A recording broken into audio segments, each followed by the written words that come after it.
Alright guys, your quite development news, it is all going on today. We've got major updates on the future of the rosters in the VCT and what that's going to look like, but also some major tournaments underway around the world, especially the Sentinels invitation cracking on. Sentinels get their first victory on the board. 100 Thieves, especially Cryo, looking rather good as well. Plenty of storylines. Very much into your thoughts in the comments. Hit the like button if you enjoy. Subscribe if you're new as always. I greatly appreciate it. We're going to start here because one of the big dramas of the last few days, the VCT confirmed all 48 teams, but there was one team missing because Talon have been kicked out of the Pro League and therefore we need to find a viable replacement. So lots of talk about where that's going to be, Thai and the rest of the guys, where they're going to end up. There was 3 organizations really considered, one of which Boom Esports to our understanding, right? They definitely have the history of being part of that league. They were promoted last year in similar circumstances after what we know happened with Bleed Esports, but whether they were going to get that done again, especially given that they wanted Riot some Thai representation, although, well, that's what they talked about.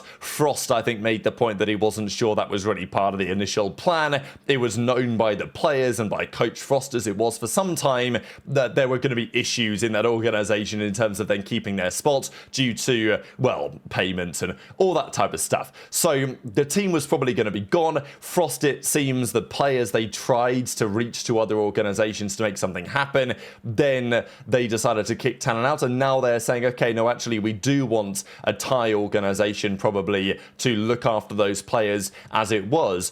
And it's just interesting timing really, because with regard to Frost, if they'd have known maybe that they could have stayed together as a team on a different organization, that is quite possibly what they would have done. But that is actually not exactly what is happening here. So the rumour then became that probably it wasn't going to be Boom, but it was going to be Buriram United, a Thai team.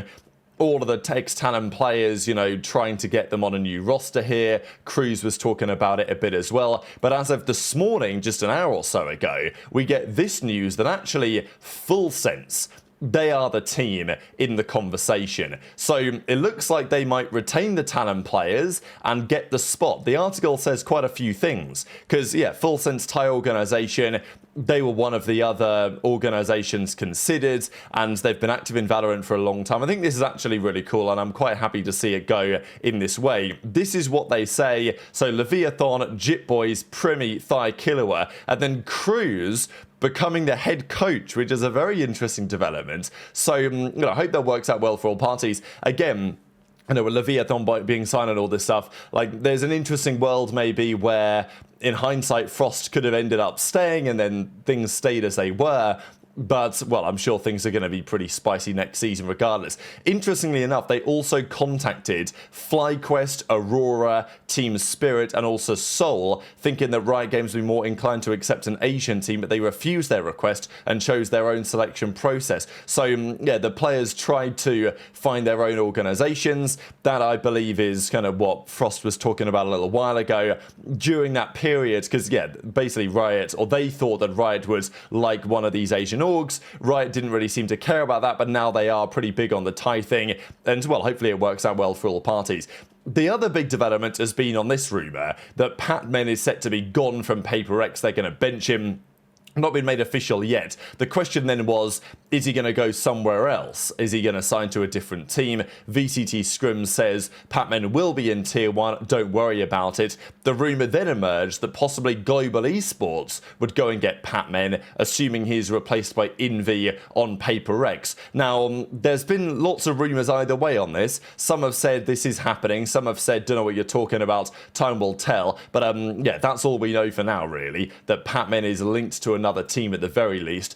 Interestingly enough, Global Esports just let go of Pappy. Not to say necessarily that they're going to confirm everything that we think might happen in the very near future, but yeah, they are making some moves anyway going into the upcoming season, Global Esports, with the intention to strengthen their lineup in the same way that that's what Paper X are looking to do as well. So that's the big rumour. Envy set to sign from Secret over to, well, instead of PatMen, to Paper X for the upcoming season.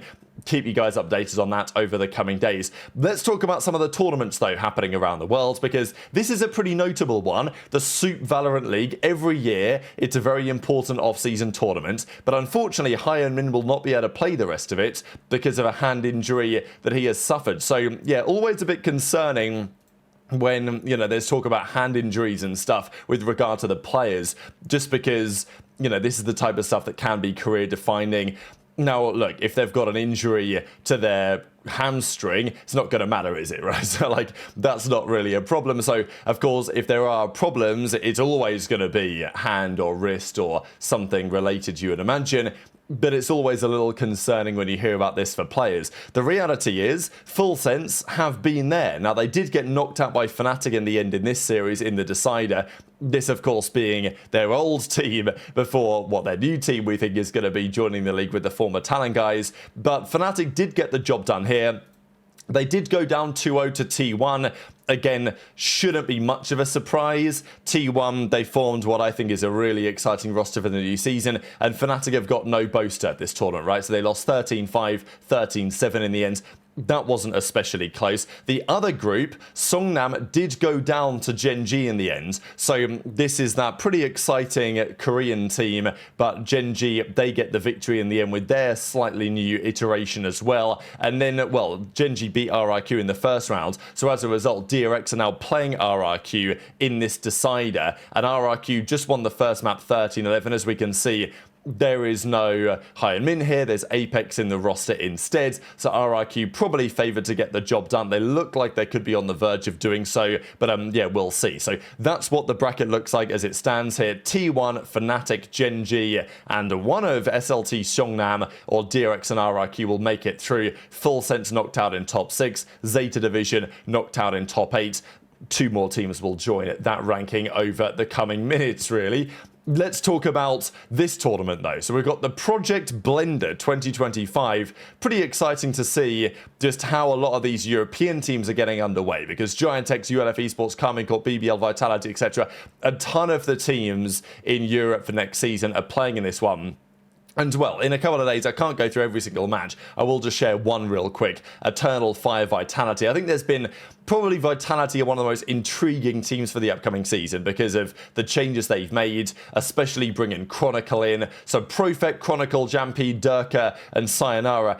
Again, Sayonara is not 18 until March, so some questions still on that. But these off-season tournaments, they are playing with what they intend to be their lineup. They did, however, go down here to Eternal Fire on the Abyss 13-11, far from the end of the world. But yeah, if you look at the overall Swiss stage, it's Giant-X, Carmine Corp, etc. They're starting things off 3-0, and then, well, we'll get through. Some of these teams will qualify in the green, some of these teams will be eliminated in the red, and then we'll find out who gets through to the final stage relatively shortly indeed. The other big tournament, really, of the day was what's been happening at Sentinels. So they get the Sen Invitational underway. Some exciting rosters. Of course, the Shopify Rebellion team has also been formed over the last couple of days. Nature appearing there as well. And Evil Geniuses were confirming that that was the case. All a little bit surprising because the big rumor was that Nature was going to stay on Evil Geniuses with some sort of academy setup. That clearly no longer the case. So yeah, some incredible rounds here. Cortasia especially. This 1v3 was